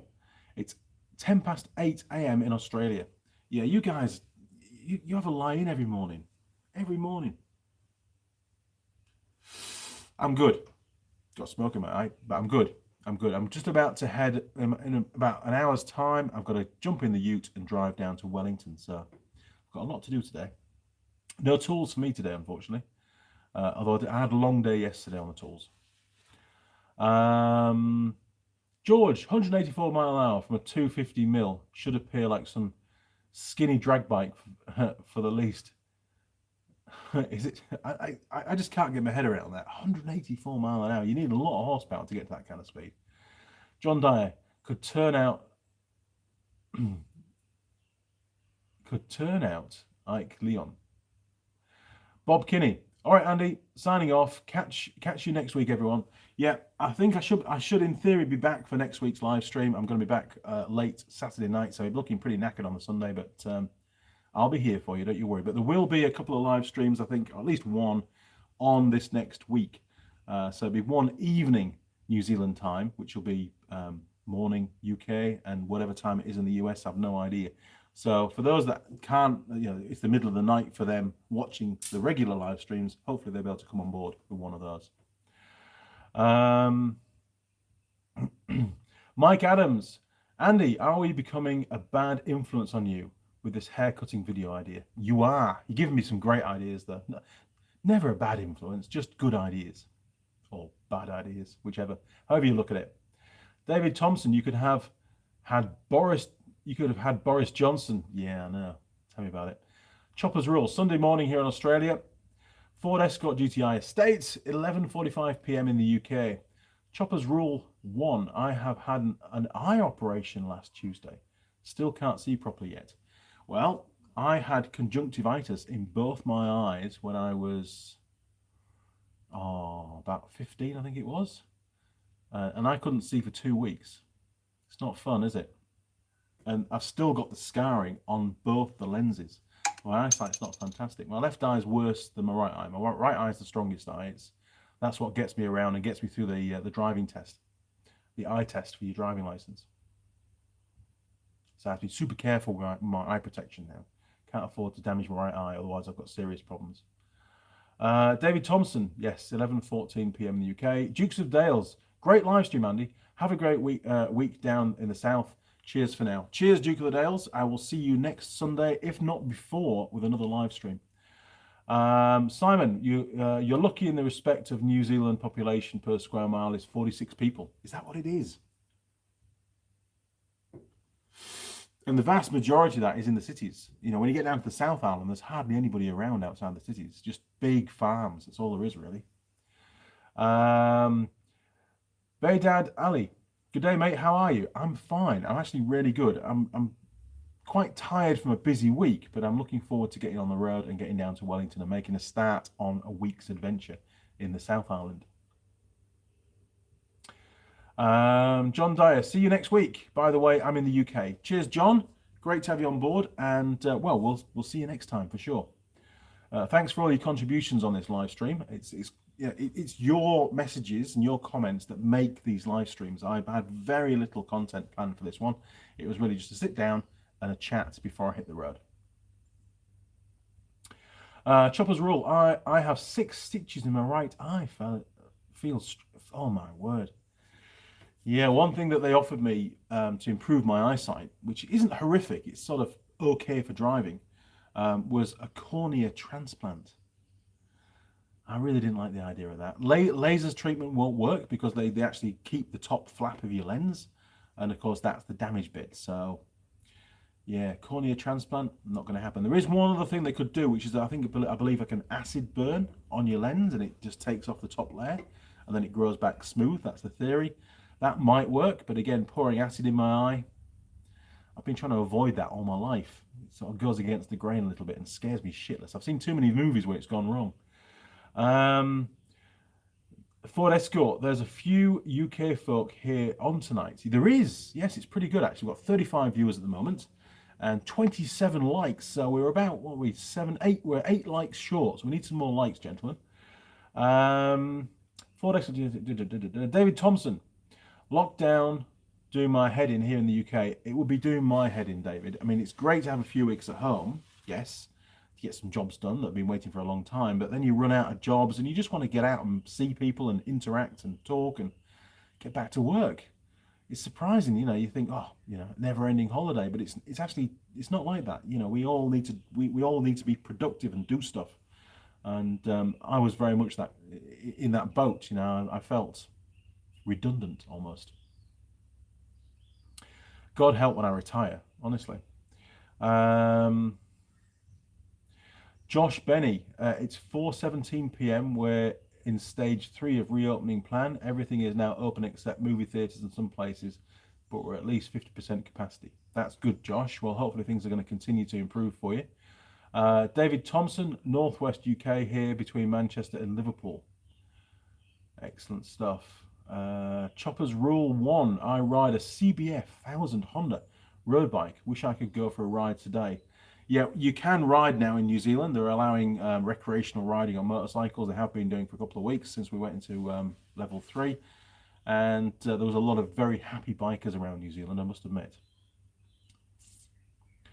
John, cheers for being there and your time and inspiration. No problem, John. This wouldn't be any kind of a video or a live stream if it wasn't for the viewers. So thank you as well for joining us, John. Appreciate it. Ford Escort, David Thompson. I'm in East Yorkshire. Well, that's where I came from, East Yorkshire. Well, eastish northeast Yorkshire, Scarborough, Pickering, that sort of area, York. Mad Bren, okay, Andy, catch you again. Keep up the great work again. And thank you for your advice. No problem, Mad Bren. Gabor, see you everyone next week. It's bedtime. 18 minutes past 11 in the UK. Shit. David Thompson, God's country, Yorkshire. Sure is. Nobby Noble, bloody hell, Nobby Noble's on. Have you used cable ties permanently on any of your vehicles like Garage 24 Law? Not permanently, but I did drive a Nissan Patrol back from the Lake District back to my house up in where was it? In Langdale, not Great Langdale, Langdale, Yorkshire, Langdale End. And one of the leaf springs, well, in fact, a number of the leaves on the rear spring, in fact, they'd all snapped. I've been off-roading for the weekend, and the axle lost its location. It moved back because it had broken forward of the axle. And so I had to use a ratchet strap to pull the axle forward, and then I put a lot of sort of industrial-sized cable ties and stuff just around the spring with a rag and probably some hose clamps and bits and pieces, just to sort of keep the whole thing together while I made it home. I got about halfway home, and it didn't seem quite right, so I got out and I found that the chassis had also snapped as well. So that was quite an interesting drive home, was that one. I did make it back, and then I changed the leaf spring and took the shell off and welded up the chassis. Quite a big job. Right, Simon, with the lockdown, I've made my first YouTube video. It's crap, but the content's okay. Send me a link, Simon. I need to see that. I'll have a laugh at that one. Good job, mate. Choppers rule 1. We can ride 150 kilometers in Australia, but can't see to ride, lol. What do you mean you can't see to ride? Don't get that one. Nobby Noble, North Yorkshire, Harrogate. Ford Escort, love going to Scarborough on motorbike and riding in North Yorkshire moors, but only been going there in my car now. I love the moors. The North Yorkshire moors is where I used to work, basically. We used to do quad trips, ATV rides across the North Yorkshire moors, four-wheel drive stuff. Even used to go across in the old Unimog now and again. All times of year, deep snow, middle of summer when all the heather's blossoming and everything. Lovely, whole valleys full of the purple heather. Absolutely gorgeous. I do miss that part of my life very much. A beautiful place to go if you ever get a chance. David Thompson, where are all your lovely assistants? Well, they're all in Auckland. I'm trying to organise getting one of them down. I've made it to the bottom. And I've been sending out the texts and trying to get things organised. So it's work in progress. It will happen. It's not too far away. I'm away for a week, so nothing's going to happen this next week. But I have got the next Tool Girl Day planned to be June the 14th, which is only a couple of weeks away. It's not too far. So hopefully things will pan out. Okay, crew, I think I'm going to sign off. We're 20 minutes beyond what I planned to do. So, thank you very much for joining. I do appreciate it. And I'm hoping to do a live stream at some point one evening during this next week. So it'll just pop up. If you're watching, you're watching. If you don't see it, I'm sorry. But then again, I will see you here on Sunday of next week. Oh, we're back on. Sorry, it dropped out for a second. We've done well, though. Nearly 2 hours without a glitch. So yeah, long way to drive. Got about 4,000 Ks to drive over the next week. And I'll see you on the Sunday morning. So that's it, crew. Got to go. Take care of yourselves and stay safe. And use a bit of common sense with this virus going around. If you don't need to go anywhere, don't go anywhere. See you around, crew. Thanks for joining. Over and out.